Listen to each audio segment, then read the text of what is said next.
Good afternoon. Greetings from Lepra. This is Mowmita. I'm the program manager for India. I'm currently working at Lepra UK. And today I'm here to give you a programs update from India. And the project I have chosen for this update is UPLIFT. UPLIFT is a short form, is the basically unlocking the potential of leprosy and entity affected people to pursue inclusive, fulfilling, and transformational lives through a harmonized community based group model. As you know, at Lepra, we take a people centered approach. And in order to do that, we not only care about their physical health, but also care about their emotional health.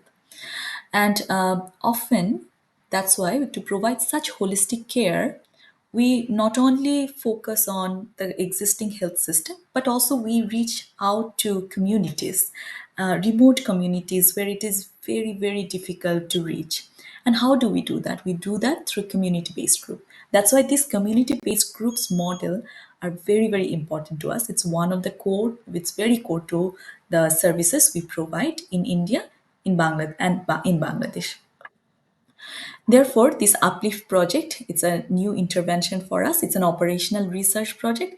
It's very, we are very much looking forward to the results it's going to produce. So today I will take you through briefly how we are, what is the aim of this project, what we are doing through this project, and what we are looking forward to, like what kind of learnings we are looking forward to get from this project.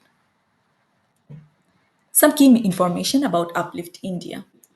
It's a three-country focus project. It's in Bangladesh, India, and Ethiopia. And the funding partners of this project is ILEP. It's a 30 months long project. It's started in January 2023 and it's going to go on till June 2025. I will be focusing only on Uplift India part. Later, my colleague Maria can provide you with Uplift Bangladesh update, and she can also talk more about Bangladesh side of it. In Ethiopia side, we have a implementing partner, that's GLRA, and they are also like we. This is a three-country operation, so our Effect Hope, Lepra, and GLRA working hand in hand to implement this project. So in India, our indirect beneficiaries through this project is around 100 and 1,300, and direct beneficiaries we are looking into around 240 people. In India, budget in over these 3 years is around 72,000 pounds, which is 72 lakhs INR. So, since I said this is an operational research project, it is we do have a question in mind before we started. What's the research question? The research question is what should be included in an operational and harmonized community-based group package that incorporate existing psychological, behavioral, and organizational practices. So, for example, we already do self-care. We through our work we make sure that leprosy affected people or other entity affected people are continuously doing self-care, their morbidity management and care, disability prevention, that sort of activities are going on, but also kind of taking all of them into account, their psychosocial support, psychosocial health, and the available practices available, bringing them together. What kind of model or package CBG model will be appropriate. That CBG model would be the best practice as well that can be scalable and sustainable. So that's our question. That's something we are looking forward to exploring. On the basis of that, we set our goal. It's to define an operational, harmonized, and scalable model for community-based group across different context setting, and to validate a new community-based group package for India, Bangladesh, and Ethiopia. And this package will obviously consider the livelihood aspect of these people affected, psychosocial health of of people affected, self-care, how regularly they are doing self-care and all. Governance is very important because unless the governance structure is not good, then community-based groups won't be functional or won't be sustainable. That's why governance structure of CBG, what's the best governance structure can provide us best community-based group model, that's also important. Context is also important. That's why this is we are in at a privileged position where we have three contexts to compare with. It's a before-after study. So it's Bangladesh, India, and Ethiopia. Three different contexts we can compare our intervention, how it's doing and performing.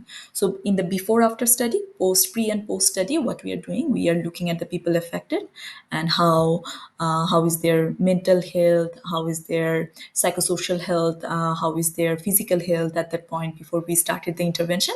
And then after our intervention, how it has positively impacted that, we will also capture through qualitative and quantitative analysis.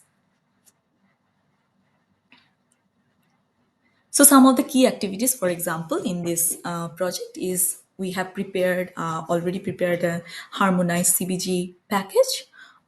We are doing monthly community-based group meetings. We are doing training of healthcare providers on NTDs because health system strengthening is also one of our goals.